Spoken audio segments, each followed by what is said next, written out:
Piplod railway ફાટકની સમસ્યાનો ઉકેલ નજીક સાંસદ જસવંતસિંહ ભાભોર સાહેબ ડીઆરએમ સાથે સ્થળ મુલાકાત લીધી।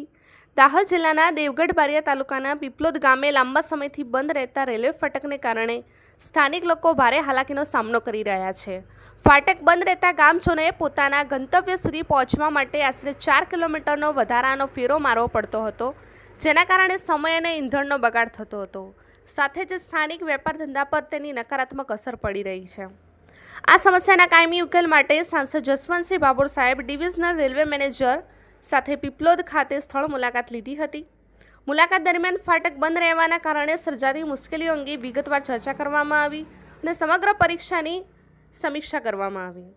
આ પ્રસંગે અગાઉ મંજૂર થયેલા ફૂટ ઓવરબ્રિજના કામને ઝડપી ગતિએ શરૂ કરવાની માંગ કરવામાં આવી હતી। ડીઆરએમએ સંબંધિત અધિકારીઓની જરૂરી કાર્યવાહી કરીને બ્રિજનું કામ વહેલી તકે શરૂ કરવાની સૂચના આપી હતી। સ્થાનિક લોકોમાં આશા વ્યક્ત કરવામાં આવી રહી છે અને ફૂટ ઓવરબ્રિજનું નિર્માણ પૂર્ણ થતાં ટ્રાફિકની સમસ્યાનો કાયમી ઉકેલ આવશે, તેમજ વેપાર ધંધા અને દૈનિક અવરજવરમાં પણ નોંધપાત્ર રાહત મળશે। રિપોર્ટર શ્રીકાંતભાઈ કે વહોનિયા।